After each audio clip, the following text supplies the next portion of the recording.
Hello, we are back with the Red Pig, the Carrera AMG Mercedes 300 SEL, and today we are going to be starting the tuning journey for this car. If you were of the mindset of keeping the original chassis, I know over on Home Racing World on YouTube, he's done a series of videos tuning this car, various things, swapping out the running gear, the rear axle, sorting out all the slop on these front wheels with some shims and things.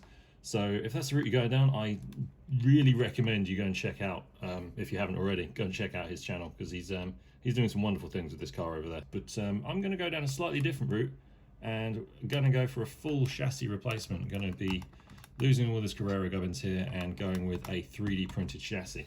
But I spoke to Angelo Amato of Amato Slot Car Design, and he kind of shared my enthusiasm for this car and has in record time turned around this.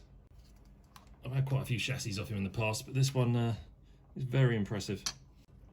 But he's got some lovely details in this. He's even got these little sections here so we can keep the original lighting, or at least have the option to keep the original lighting if that's something you want to do. But the main thing, it's a nice flat chassis. It will allow us to control to the ride height and much better position of the guide. Look where that's sitting now, much further forward. So let's get it opened up and see how this goes together.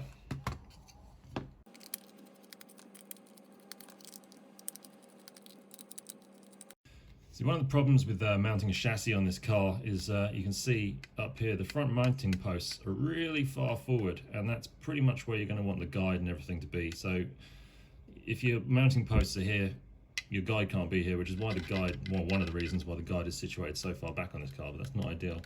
Something noticed though is this. Now this is a retaining screw for the interior. So if we bosh that out, there we go. Now this is a much better position, well, nearly a much better position. Ideally we want it about here. And Angelo has come up with a brilliant solution for this. And it's this little 3D printed doofer here that quite simply slots over the top of that post. Get it in the right position, and you can glue that in place, and there's your new mounting post in a much further back position. Now, one of my least favourite things when building up cars with 3D printed chassis is locating mounting posts. It's such a stressful thing trying to get them in nice even position so the chassis is in the right place and everything.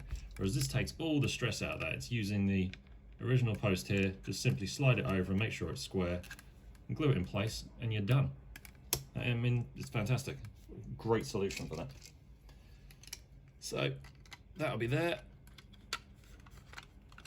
Using the original mounting post at the rear, that post at the front, and there you go. It's that simple. Now, obviously, using that post here for mounting the chassis rather than mounting the interior, in an ideal world, what you'd be doing is replacing this interior with a lightweight Lexan alternative. I mean, you probably want to do that anyway if you're using this for racing. You're going to be lowering your center of gravity a bit and generally making this car more drivable. However, as I touched on the previous video talking about this car, there's some lovely details on this interior. I mean, look at that dash. It's so true to the original. I love it. So I am actually going to try and find a way of maintaining the original interior and using this chassis. And I'm also going to have to do a fair bit of trimming to allow that post to clear, but I think it should be reasonably simple. I wanted to trim this down anyway. There's a lot of useless material back here and around here, which doesn't need to be there, and save us some valuable grams from up high in the car. So with a bit of trimming and a bit of faffing about, I think we can keep this original interior, use this new mounting post, and then we can look into what motors we can fit with this new chassis. Right, now when it comes to getting this interior to fit, I'm going to have to grind off all these little clips to get some clearance. And so all these little elements, the driver, these seats, the dash, they're all clipped through with these little clips through here. It's not all cast from one piece. But it should be quite simple. It's just a case of grinding these off, and then rather than clipping them through, we'll just put a tiny little dab of glue and glue them in place instead. That should keep them there and gain me a good 2-3 mil of clearance underneath the chassis, underneath the interior, sorry. So let's get that done.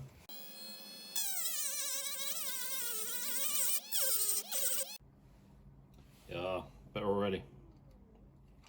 After that, the subject's going to be going on to wheels and tyres. Obviously, these Carrera ones are horrifically bad, and they are in no way staying. However, the design is right here, and if I can get these utterly horrible, really hard tyres off. There we go.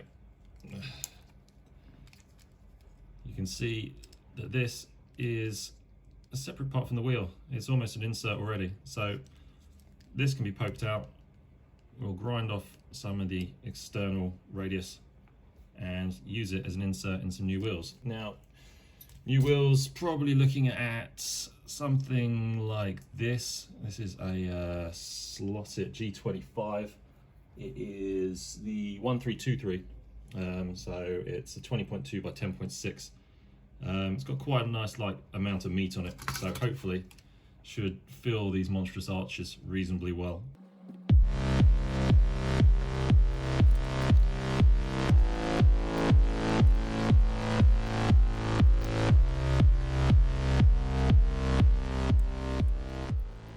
So we are making progress with the Mercedes build.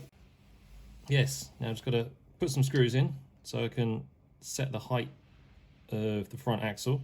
Again, I'll just do that roughly for now. We can do some fine tuning later on, but I just want to kind of get it so it's holding the chassis off the deck like that.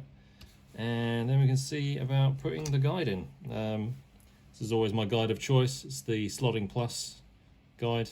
I use it on most of my club races and things like that. It's just a great all-rounder, nice and deep, little angle at the front, and yeah, good length and everything.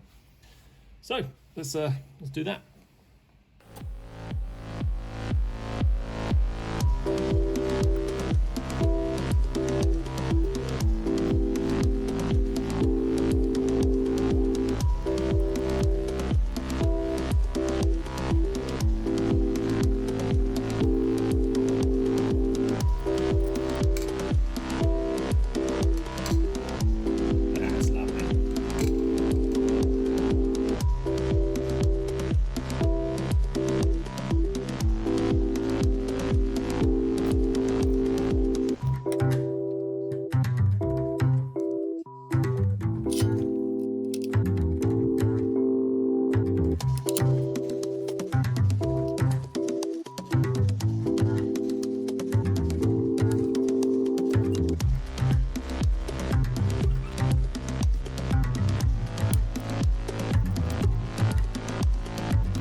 Okay, so she's not done yet, but she's pretty close. Like I said earlier, I don't know if that motor's going to stay. I don't know if this gear ratio is going to stay. It's just what I had lying around to start with. I still got to glue the front body post. At the moment, it's just kind of friction fit around the old interior fitting. But I'm going to do that once I've finally decided what front wheels I'm going to use, because the size of them may change slightly, so I might want to have a bit more adjustment in that before I glue that in place. I still need to make the rest of the inserts. I've made one. That's the old original wheel, just ground down and fit into aluminium wheel at the back there. But the wheel and tyre combo for the rear, I'm quite pleased with that. It looks chunky enough. Yep, still a lot more to do. Still need to glue the interior, need to glue the rear lights. I'm going to take the exhaust off the old chassis, because that's quite a nice looking exhaust out the back of this, and stick that onto here. But it's getting there, and it's very exciting. So I think it's worth running a few laps, don't you?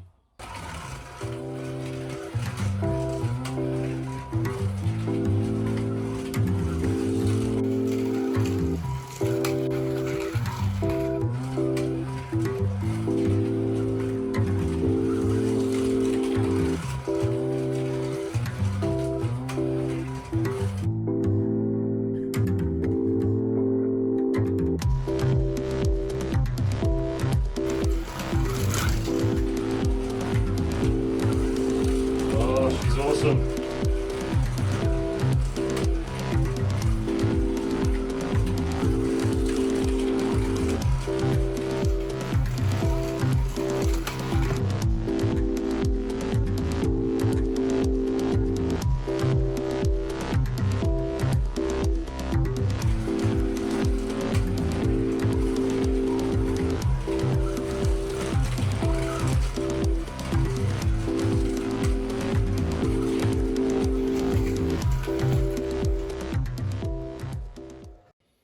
There you have it. She is awesome. Still lots to do, lots to finish off, but I love it. Absolutely love it already. Cannot wait to get all the finishing touches done on this car and have it complete. But it's just night and day from what it was originally. Just look at those guide positions. Look at that chassis. It's just beautiful. Phenomenal work by Amato. And really have made this red pig fly. That's so cool.